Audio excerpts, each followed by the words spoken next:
Richard Landry dreamt of being on Moonshiners. Get to know the award-winning distiller by the time the sun crests the pine-covered hills of Franklin County, Virginia, the so-called moonshine capital of the world. Richard Landry has already been up for hours. Steam billows out of the copper, still like dragon's breath, the smell of fermenting corn and yeast thick in the morning air. If you were to see him in action, sleeves rolled up, fiddling with valves and temperature gauges, you'd swear you were watching a scene straight from Discovery Channel's Moonshiners. And that's exactly what Landry once dreamed of. Long before he became a celebrated distiller with shelves full of awards, Moonshiners was more than a show to me, says Landry, adjusting his worn bowl cap that reads, legal but still dangerous. It was a window into a culture, a tradition. I saw people doing something wild and rebellious, but also deeply skilled, keeping a legacy alive. I knew I wanted in. Today, Landry isn't just in. He's one of the most respected figures in modern craft distilling. His name, once whispered with curiosity in backwoods still sites, now resonates from high-end liquor stores to international spirit competitions. Yet, his journey from moonshine dreamer to award-winning distiller is anything but typical. It's a tale of passion, rebellion, and an unrelenting pursuit of authenticity. From small-town roots to backwoods dreams, Richard Landry grew up in the rolling hills of East Tennessee, in a town where distilling wasn't so much a hobby as it was a birthright. His grandfather, a taciturn man known only as Red, ran a still behind the family's tobacco barn for decades. Though the law never officially caught him, locals knew where the best shine came from. Red didn't talk much, Landry recalls. But when he did, it was about mash bills, fermentation times, and keeping things clean. That man respected the process like it was religion. Still, young Richard was more interested in skateboards and punk rock than in moonshine. That changed when he stumbled across Moonshiners during a sleepless night at age 19. The show, a reality-style series dramatizing the lives of illegal distillers, captivated him. There was something raw and honest about it, he says. You saw these people risking everything to do what they loved. And I thought, that could be me. Breaking in. The legal way despite his love for the outlaw mystique. Landry decided early on to take a different route. I didn't want to end up in jail, he laughs. But I wanted to be taken seriously by the people who knew how to make real shine, not just the ones selling flavored vodka in mason jars. At 24, he enrolled in a fermentation science program at Appalachian State University. There, he studied everything from yeast propagation to distillation theory. While his classmates aimed for jobs at big breweries or Scotch labels, Landry had a different vision.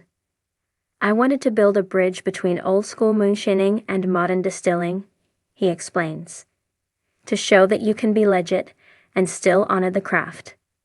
After graduating, Landry interned at several distilleries across the Southeast.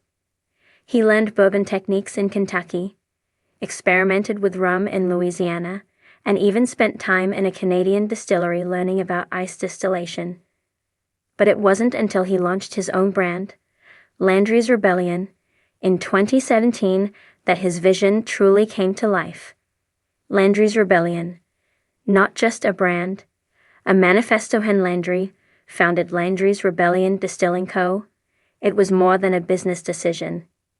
It was a full-throated declaration of his values. I wanted to reclaim the term moonshine from the gimmicks, he says. So much of what's out there is just sugar wash with some fruit flavoring. That ain't moonshine. Real moonshine is about corn, barley, sometimes rye. It's clean, potent, and made with heart. Operating out of a rustic facility in Southern Virginia, Landry and his small team distill in traditional copper pot stills, using family recipes passed down from his grandfather and tweaked through scientific rigor. His flagship product, Rebel White Corn Whiskey, is a clear, unaged spirit that packs both complexity and punch, winning double gold at the San Francisco World Spirits Competition in 2021. The brand has since expanded into aged offerings, flavored whiskeys, using real fruit infusions, nut syrups, and limited-release experimental runs.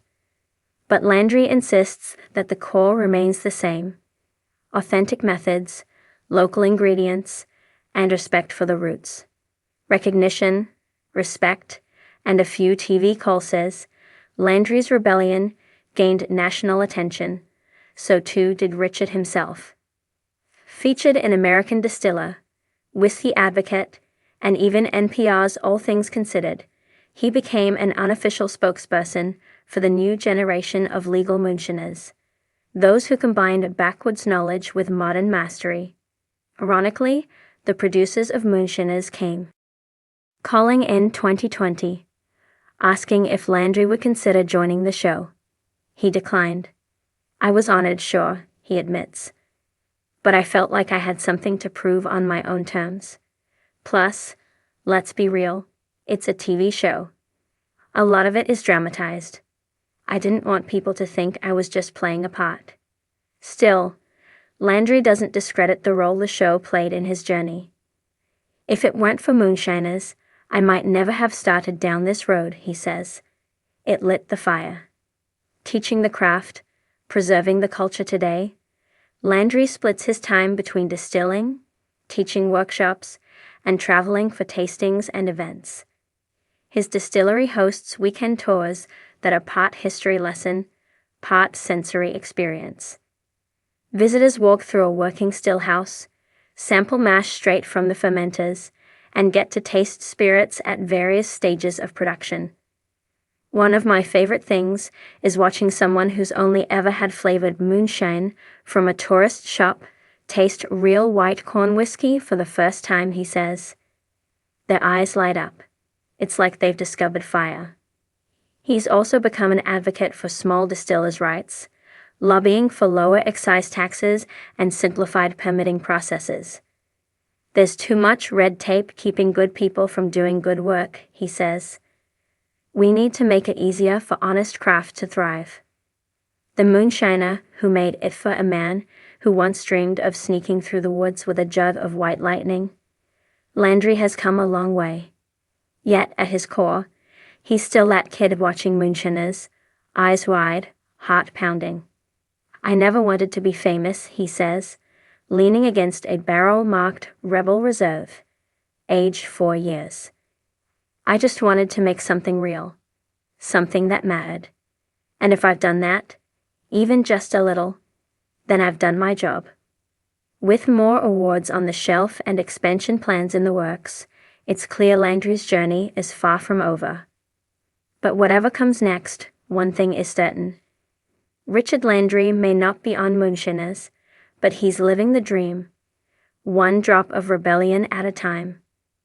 The first time Richard Landry watched Moonshiners, he was sitting on the edge of a creaky leather couch in his one-bedroom apartment, the hum of a box fan competing with the television's grainy audio. It was late, somewhere around 2 a.m., and he should have been asleep. Instead, he was wide-eyed, watching a man in the Appalachian woods siphon clear liquor into a mason jar under the hush of pine trees and the cloak of midnight. Something clicked. It wasn't just the moonshine, Landry says now, nearly 15 years later. It was the craft, the defiance, the way they treated it like something sacred, even when it was technically illegal. Today, Richard Landry isn't hiding in the woods with a still and a lookout. He's standing proudly in front of one of the most decorated small-batch distilleries in the country, Landry Spirits, with 3 international awards, a fiercely loyal customer base, and a clear-eyed mission to honor the outlaw roots of moonshining while elevating it into an art form. His journey from late-night TV dreamer to master distiller is a story of rebellion, reverence, and a little bit of good old Appalachian grit. The backwoods are in his blood. Richard Landry grew up in the rural outskirts of Jackson County, North Carolina, where folks knew three things intimately: tobacco, football, and moonshine. His grandfather, Pappy Joe, as he was known, was a third-generation Shiner who operated a hidden still tucked behind a sawmill and believed that no man should drink whiskey he didn't understand. He never sold it, Landry recalls. He gave it away or traded it. It was about pride, not profit. That stuck with me. As a child, Landry would sneak into Pappy Joe's workshop and listen to the strange song of the copper still, steam hissing like some mythical beast waking up from slumber. Pappy would catch him and pretend to scold him, but always let him stay. He taught me more about chemistry and patience than any teacher I had in school, Landry says with a grin. But like most young people from small towns, Landry didn't see distilling as a career, more like a family quirk that didn't fit in the modern world. He went off to college in Asheville, studied environmental science, and tried to blend in with a crowd more interested in craft beer and rooftop brunches. Then came that night, that episode of Moonshiners, and the idea he couldn't shake. What if he could do both? What if he could take the soul of his grandfather's traditions and translate them for the modern world? Landry didn't want to end up on the wrong side of the law. I loved the outlaw spirit, sure, he says, but jail didn't sound too fun. So instead of building a hidden still in the woods, he enrolled in a craft distilling certification program in Kentucky. There, surrounded by bourbon historians and microbiologists, he began to realize something important. The moonshiners on TV weren't so different from the master distillers.